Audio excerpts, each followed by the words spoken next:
শুভ সকাল বন্ধুরা, তোমরা সবাই কেমন আছো? আশা করছি খুব ভালো আছো। আমিও খুব ভালো আছি। তো দেখো, সকালবেলা আমার দিদি 6টার সময় কাজে চলে এসে আমার দিদি আজকে ঘর মোছা বাসন মাজা কাপড় কাচা করে দিয়ে চলে গেছে।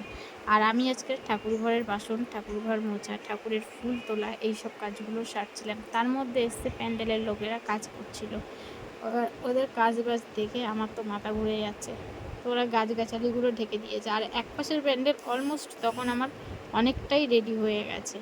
তো ছায়াই ছিল, অতটা রোদ্দুর ছিল না। তো ছায়ায় ছায়ায় ঘুরে ঘুরে আমি ফুল তুলে নিলাম, আর ঠাকুর ঘরের কাজ বাজগুলো টুকটুক টুকটুক করে আস্তে আস্তে সেরে নিলাম।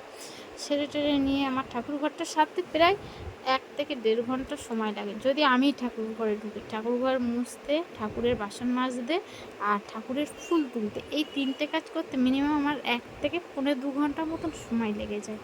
তো সব কাজ আমি ঝটাঝট করে নিলাম। আর সেদিন করে অনেকটা বেলা করে ঘুম থেকে উঠেছিলাম, কেন জানি না শরীরটা ভালো লাগছিল না, ওই জন্য। আর এই বাইরের সাইডটা কিন্তু মুছে দিয়ে গেছে, তারপরেও আমি গেছি এসছি, বারে বারে পায়ের ছাপ পড়েছে, যার জন্য আমি একটু নেড়া দিয়ে টেনে নিয়েছি। আর আমি এই যে বাসনগুলো নিয়ে বেসিনের ধারে বসে পড়েছি, দিয়ে ঝটপট ঝটপট করে বেসিনের ধারে মেজে চলে গেলাম ঘরে। তো গাইস, এখন বাজে 1:10। তো এখন আমি আমার রান্না অনেকটাই হয়ে গেছে। রান্নার ফাঁকে ফাঁকে আমি কী করেছি, একটু ব্যায়াম করে নিলাম। তো চলো, সামনে পুজো, সব দিকে মেনটেন করতে হবে। তো ব্যায়াম আমার করা হয়ে গেছে। এইবার একটু জল খাবার খেয়ে নেবো, কেননা অনেকটা সময় কেটে গেল, আমার খাওয়া হয়নি, সকালের খাওয়াটা খাওয়া হয়নি, কারণ আমি আজকে একটু ঘুমিয়ে পড়েছিলাম সকালবেলা, ওই জন্য। তো আমি আজকে সকালের জল খাবারে নিয়ে নিয়েছি ছাতু। তো এই ছাতুটা খাবো, খেয়ে একটা মেডিসিন আছে, মেডিসিন খাবো, খেয়ে তারপর বাদ বাকি কাজগুলো সেরে আবার আসছি তোমাদের সাথে দেখা করতে। তো তোমরা হয়তো অনেকে বলবে যে দিদি তুমি কি ওষুধ খাও? তো আমি এই যে এই ওষুধটা খাই। আর এটা হলো আমার শরীরে একটা রোগ আছে, বড়সড় রোগী আছে, সেই রোগটার জন্য এই ওষুধটা খাবা। আর এটা পার ডে খেতে হয়, ঠিক আছে?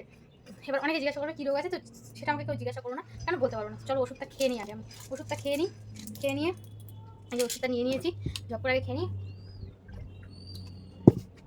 এই ওষুধটা একদিনও মিস দেওয়া যায় না, এটা টানা খেতে হয়। এটা আমার 3 মাসের কোর্স দিয়েছে, 3 মাস আমাকে টানা খেতে হবে। তো চলো, মেডিসিন খাওয়া হয়ে গেছে, বাদ বাকি ঘরের কাজগুলো একটু সারবো, সেটা তোমাদের সাথে একেবারে ডাইরেক্ট বিকেলবেলা কি দেখা করবো। তার মাঝখানে একটু ঠাকুর দেবো, ভগবান সেবা দেবো। ভগবানের সব কাজ করা আছে, কিন্তু ভগবান সেবাটা এখনো হয়নি। এবার চানে যাবো, তারপর ভগবানের সেবা দেবো। তো সেগুলো শেয়ার করবো না, শেয়ার করবো একেবারে ডাইরেক্ট বিকেলে, কোথায় যাই না যাই সেগুলো তোমাদের সাথে শেয়ার করবো। এখনকার মতন টাটা, বাই বাই। দুপুরের রান্না আমার এই যে সয়াবিন আলুর তরকারি হয়েছে, এখানে রুটি আছে,